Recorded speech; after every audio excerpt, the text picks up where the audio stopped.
This is the lecture for the United Nations Millennium Development Goals 5 through 8. It will go with the questions and the assignment for goals 5 through 8. So we're going to pick up with goal number 5, which is to improve maternal health. And again, remember this PowerPoint is made in 2005. So they're talking about what they have, the data they've accumulated between 2000 and 2005 and what they're projecting to get by 2015. So the target for 2015 in improving maternal health is to reduce by 3/4 the ratio of women dying in childbirth. So in the developing world, which is the regions of the world we've been talking about, Sub-Saharan Africa, Southeast Asia, Central and South America, the regions we've been talking about. In the developing world, the risk of dying in childbirth is 1 in 48. However, most all countries now have some kind of safe motherhood program, and you can see in the picture on the screen midwife trainees in India to help improve maternal health. There's a risk of dying in the U.S. The U.S. risk of dying in childbirth is 1 in 10,000. That number is a little bit worse if you're a woman of color, a Native American, African American woman, Asian Islander woman. If you fall into one of those categories, that number is a little worse for you. But generally, the risk of dying in childbirth in the U.S. is 1 in 10,000, as opposed to 1 in 48 in developing countries. So you can see a massive gap between the U.S. and the developing world, and that is obviously problematic. Part of what accounts for that, if you will remember earlier when we were talking about children's health and children being anemic and iron deficiencies and things like that, some of the earlier slides, if you're a little girl and you're anemic, you have an iron deficiency, and you grow to be a woman who is anemic or have an iron deficiency, it can make pregnancy that much more difficult for you. So the connections between these goals that you need to be looking at and thinking about. You can look here at this map, the maternal mortality rate in 2005, and again, you can see the areas that we have talked about and focused on in these lectures. Sub-Saharan Africa is the red. You've got a little bit of red here in Southern Asia, and definitely some orange in Southern Asia. So you can sort of see that these are the areas where generally that have been slower gains in improving maternal health. What is the cause of maternal health issues in pregnancy? And you can see in this pie chart that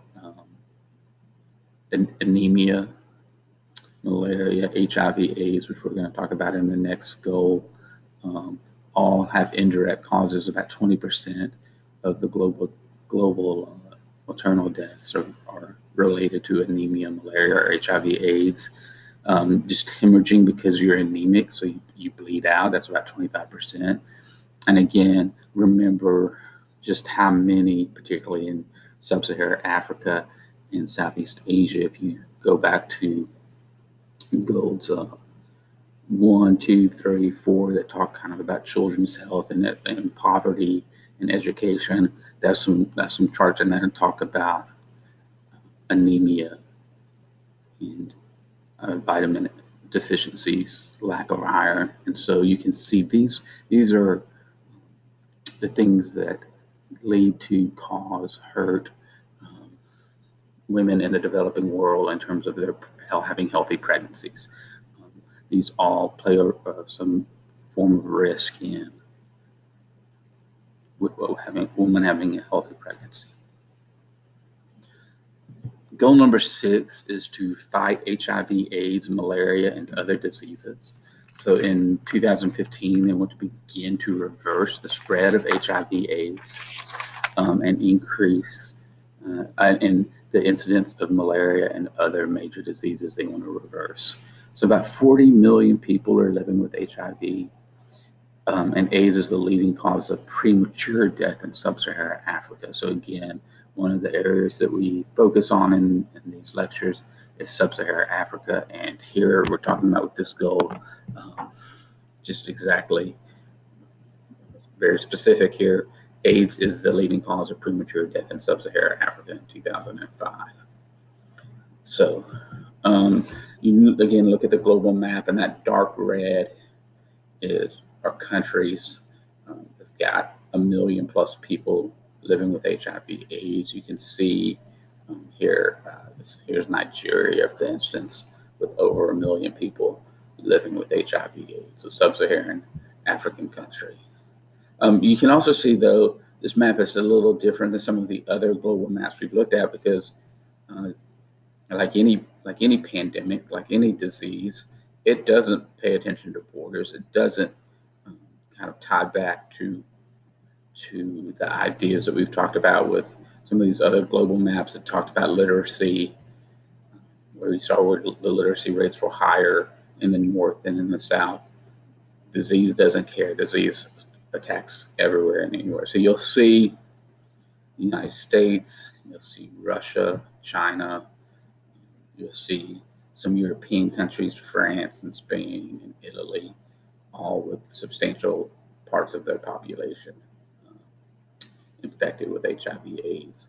The difference here is, and this is what the goals are trying to focus on, if you are Magic Johnson and you are in the United States, you can live with HIV for 30 plus years.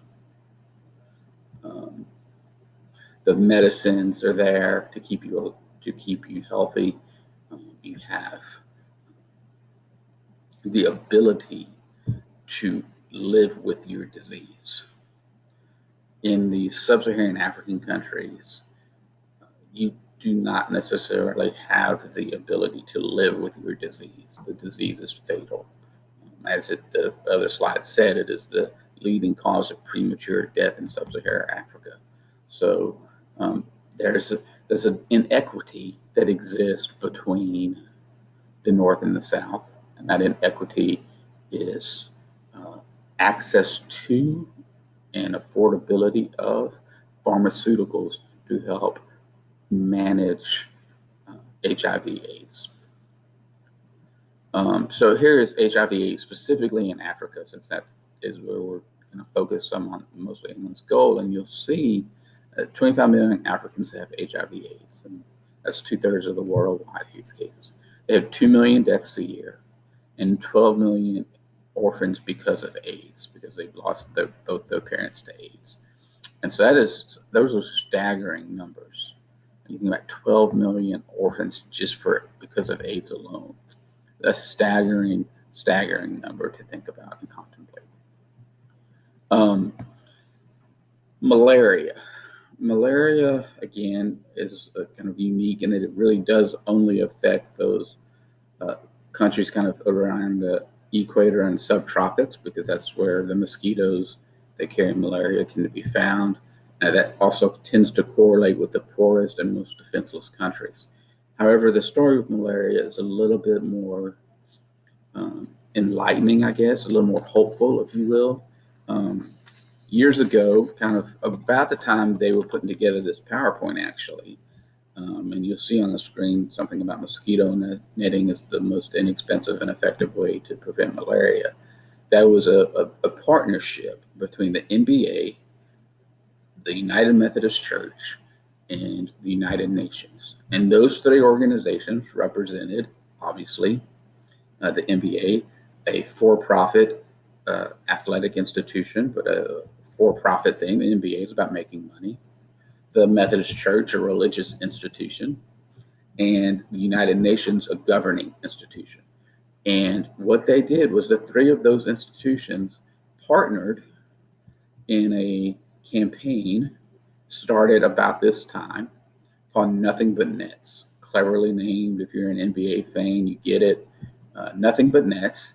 And they raised millions of dollars between the church and the NBA raised millions of dollars and purchased uh, tons of nets, right?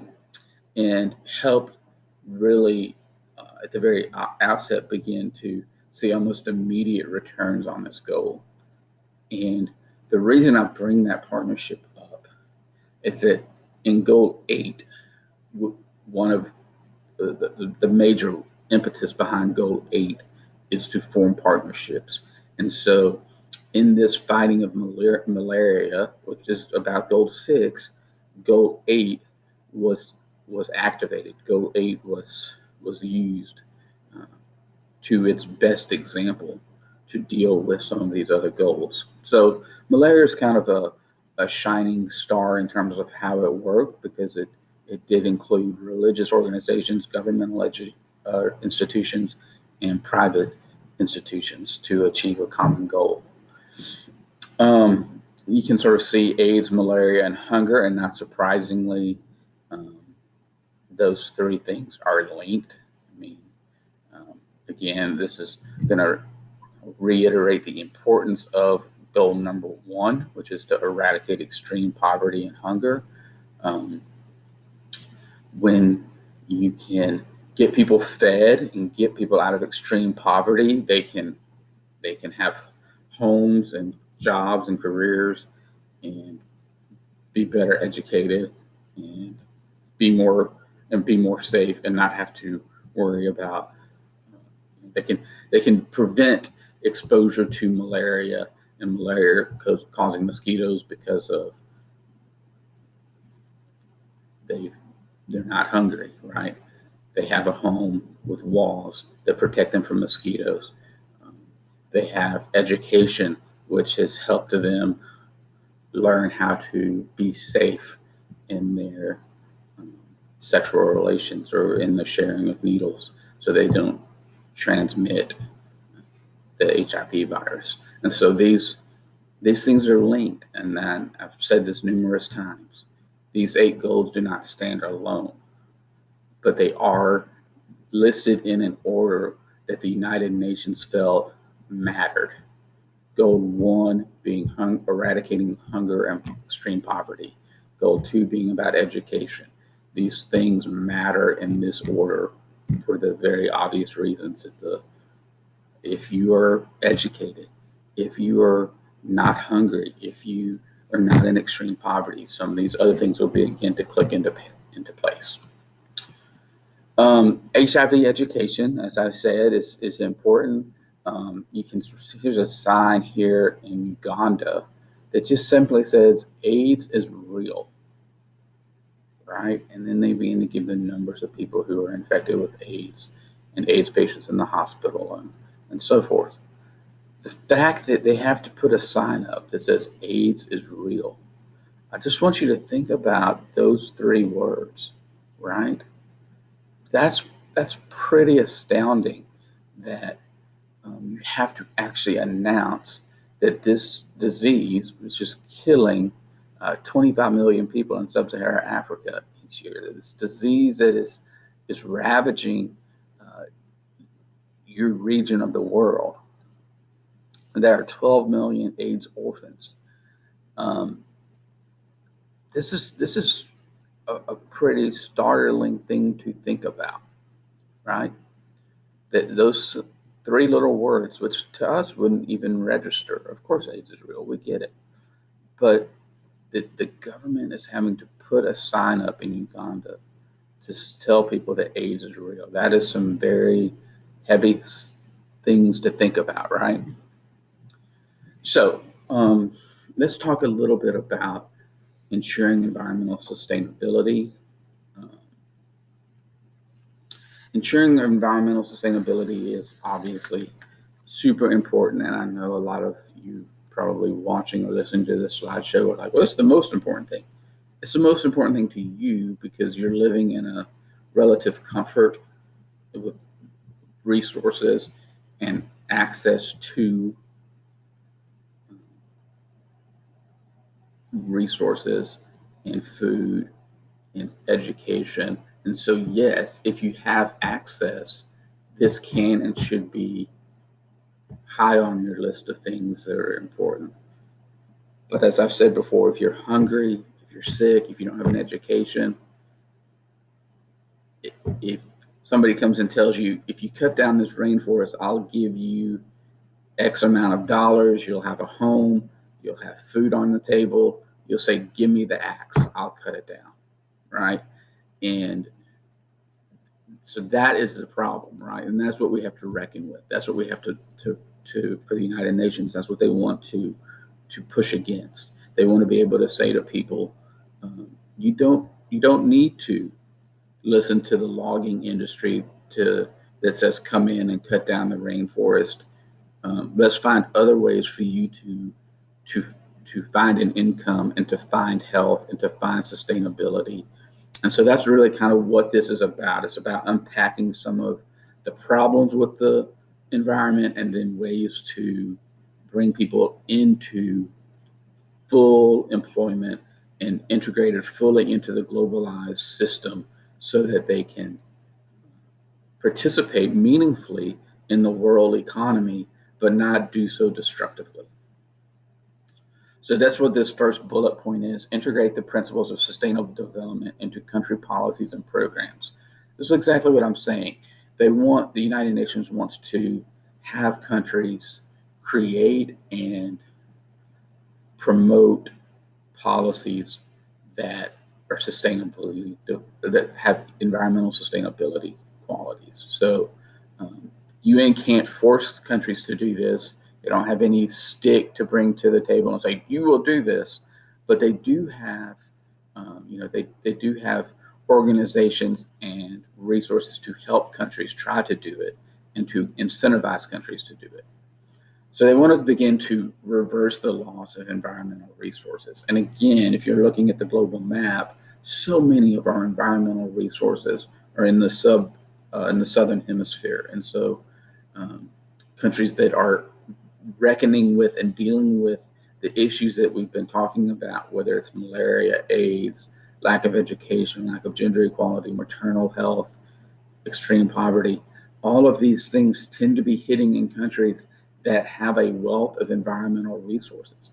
And so to try to incentivize them to care for the environment while also dealing with those other crises that are goals 1 through 6 is a challenge. And so let's look at some of the challenges with the environment that the United Nations laid out specifically that they're concerned about. The first is just the degradation of the soil. And the red you can see is degraded soil. And what's tragic about this is you can see, here's the Mississippi River, right? You can see the Nile River here. You can see various rivers in China. Parts of the Amazon basin are either very degraded or degraded. Problem with that is your most fertile soil is your soil surrounding a river. And when the soil that is surrounding a river becomes degraded, the next thing to think is, well, how do we grow the food that feeds an incredibly large population? So the concern with soil degradation is the concern that we're losing fertile land that we need considering our massive population. And if we don't have the fertility, the soil being at a certain level, how do we grow what we need to grow to feed who we need to feed? Deforestation, again, you can see the dark green is where we are seeing a lot of forest loss. That's problematic because that dark green are the rainforest. And I'm sure you all have heard the saying about the rainforest are the lungs of the earth, right? They help cleanse the earth and recycle the air. And if we're losing the rainforest at such an incredible rate, as you can see on this chart, it's dangerous for our ability to recycle and cleanse the air that we have. So that is that, along with soil degradation, and then that leads to safe drinking water. So we can't take for granted safe drinking water. We go to any tap anywhere in Little Rock and you put a cup under a sink and you get pretty good drinking water. In fact, I think Little Rock, Arkansas, generally, and Little Rock specifically, has some of the best drinking water in the country, in my opinion. My wife is from Monroe, Louisiana. The drinking water in Monroe, Louisiana is, in my opinion, undrinkable. I think it tastes terrible. That being said, it's still drinkable. It's not going to kill you. It's not going to give you some disease. It's not going to make you sick. It just doesn't taste really very good. So globally, though, that's not the case. There's obviously more than 1 billion people lacking access to safe drinking water. That is a startling number to think about, that 1 billion people don't have access to safe drinking water. So they want to reduce by half the proportion of people without access to safe drinking water. That's the plan, and they're making, in 2005 they were making some headway on this, and so that is good. But all of these problems kind of go hand in hand. If you're degrading the soil, if you're cutting down trees, you're also doing damage to the water table under the earth, and you're doing damage to, you're limiting the amount of water that we have that can be safe for drinking. So you can see, again, populations without access to safe drinking water. You can see the same spots we've been focused on this whole time. Sub-Saharan Africa, Southern Asia are the areas that tend to be suffering without safe drinking water. Another part of this environmental sustainability goal is slum dwellers, and I'm going to want to spend a little bit of time on this, just kind of analyzing some pictures with you, making sure you see this the way you should see it. So by 2020, they want to achieve a significant improvement in the lives of at least 100 million slum dwellers. Now, this is a little bit different in that they're giving themselves 5 more years to deal with this particular goal in goal number 7. We're still in goal number 7. Most of the goals, they'd said that the time is 2015. But for this, they said 2020. And we're going to talk about slum dwellers a little bit, but you can see in the picture, this is New Delhi in India. You can see a slum, what a slum looks like, and that is these, I'm going to use this word loosely, homes that are stuck here in this area, literally on top of each other, right next to what looks like an apartment complex or hotel or something. And so let's kind of look a little bit at slum dwellers. You can see in Southern Asia, Eastern Asia, Sub-Saharan Africa, you can see the number of slum dwellers seems to be increasing. And again, they're predicting, without anything really happening, that we could have over 6 billion.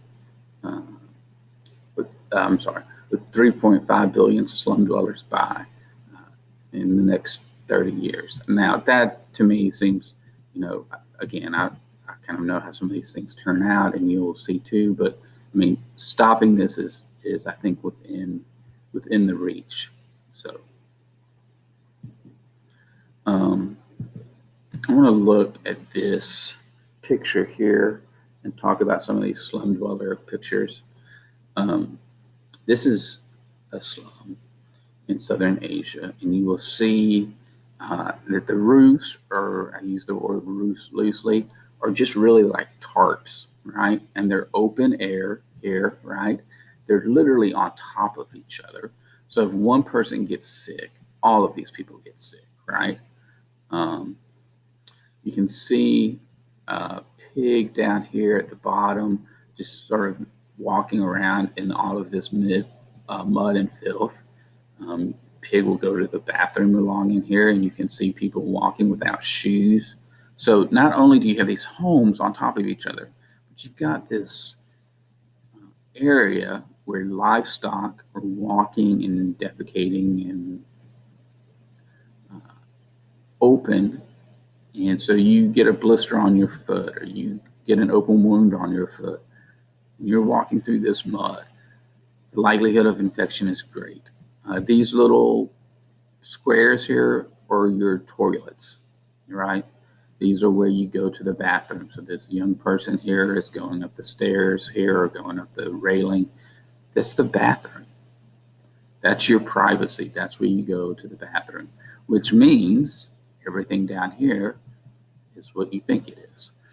And so, again, the conditions are horrific. I'm trying to paint this picture of exactly why the UN is upset about slum dwellers, right? Why they're concerned about it.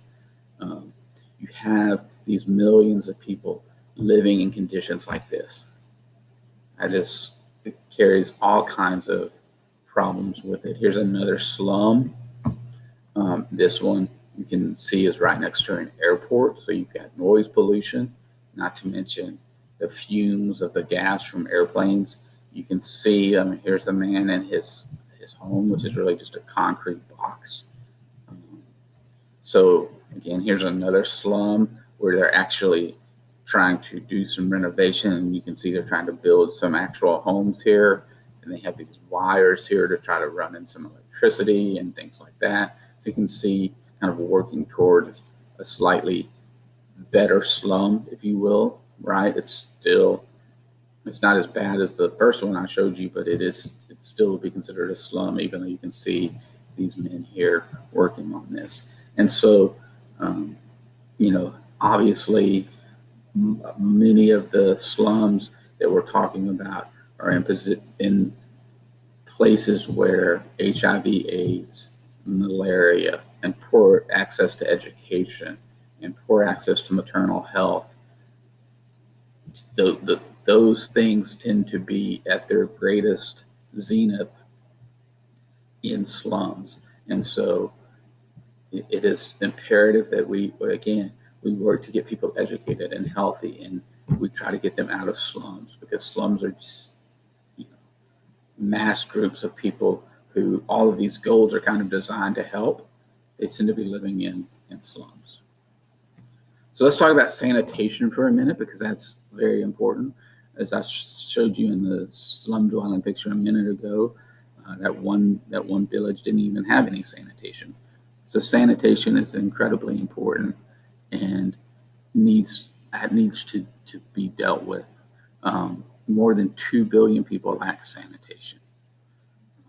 Functioning, working bathrooms, toilets, to take the human waste and dispose of it properly, so people don't get sick.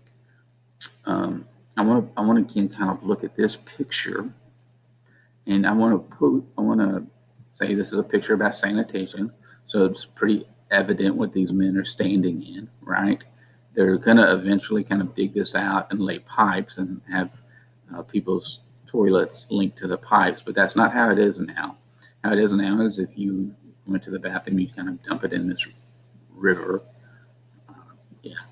So you would put it in this river, but I want to focus on this man for a second. He stands here in a river of human waste in shorts, boots that are at the very top of the human sludge.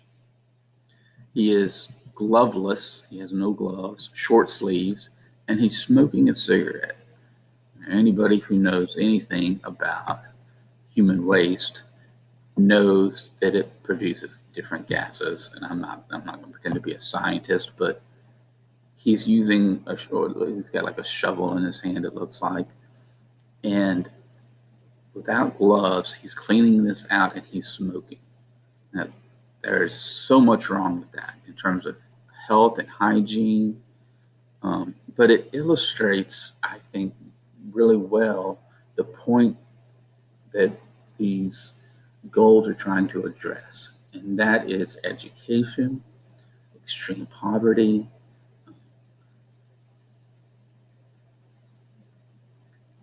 quality in the workplace,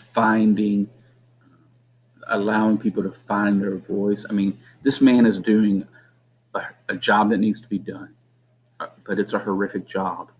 But he should be in something more sanitary than shorts, a t-shirt, and he should have gloves. Somebody should tell him he probably shouldn't smoke with all of this around. So I say that to sort of say this picture, as you look at it, does kind of encapsulate a lot of what we're talking about in these goals. This is just a map of areas that don't have sanitation, and again, it's not surprising where the biggest problems are: sub-Saharan Africa and Southern Asia. All right, this is the last goal, and I'm not going to spend a lot of time on this goal. In fact, I'm just going to really talk about the first slide or so. It's just to develop and further an open trading and financial system. It includes a national and international commitment to good governance and development and poverty reduction. So I gave the example earlier about the United Methodist Church, the NBA, and the United Nations working together to fight malaria. That's what this is, right? This is about trying to find partnerships that can combat some of this. So it might be, working with Apple to create smartphones and to get AT&T to have wireless internet, and or to work with a pharmaceutical company to just get HIV medicines distributed in some of the high-risk countries. I mean, it's trying to find ways to merge for-profit, private industry, governance, and other nonprofits to bring them together to try to address some of these goals and some of these needs. And so that's really what this goal is about, whether it's affordable drugs, whether it's technology. It's always about trying to look into all three sectors of our society: governance, for-profit, nonprofit, and bring them to the table so that they can work towards the common good. So that's what goal 8 is really. And I'm gonna skip to this slide right here, which is about foreign aid. This is about how much money developing countries put towards helping other countries. And I just kind of want to show it really quickly. The United States, in just raw numbers, gives the most to foreign aid. Now, this again, just remember, this is dated. This is 2003, right? Because I'm trying to illustrate a historical point here. So this is 2003. The U.S. has cut this a little bit, but they still give. I still believe they give the most in terms of foreign aid. But in terms of percentage of their gross national income, the United States is dead last, right? So even though, yes, we give, $15 billion in foreign aid, that's really such a small percentage of our gross national income as to be pretty embarrassing. To think that Denmark, Sweden give substantially more, even they give a higher percentage of their national income than we do by quite a bit. And so what does it mean to give foreign aid? Well, it helps, again, the Goal 8 partnership is governments, institutions working with for-profit and non-profit organizations. Well, if a government is willing to put forth some money, right, let's just talk about pharmaceuticals. If the government is able to say, hey, we will offset the cost of HIV medicine by such and such a percent, we'll just cover the cost of 40% of the HIV medicine for you, Nigeria, then that means the Nigerians can get the medicine for cheaper. And the U.S. offsets some of that. Sometimes the foreign aid could be, hey, we're going to come into the Congo and we're going to help them create infrastructure, better roads, transit system, a public transit system, build schools.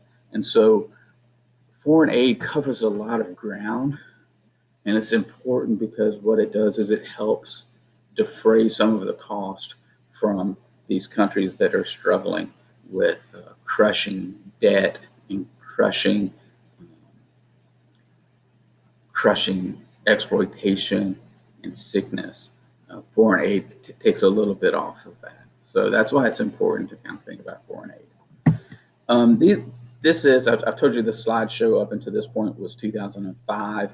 This is 2010. I'm not going to go through it, but just so you can see it, if you need to look back in the notes for questions and stuff. This is 2010. So I just dropped this slide in there so you can kind of, if you want to kind of look at the progress you've seen, like I said, goals 1 through 8, the slideshow, those were all 2005, but here's 2010. If you so want to look at that and sort of see where the situation resides at this point in time, you can see that it's where they are. You can sort of see it in a little cleaner way here. The progress that they are making. Seriously off track is red. The orange is off track. The yellow's on track. Achieved. So you can sort of see one of the worst is access to sanitation, safe drinking water, and child mortalities tend to be the ones they're a little bit off track on. But you can kind of get a sense of where they're succeeding 10 years into this project. So I say all of that to say, now I want to say you've got the questions in the assignment for goals 5 through 8.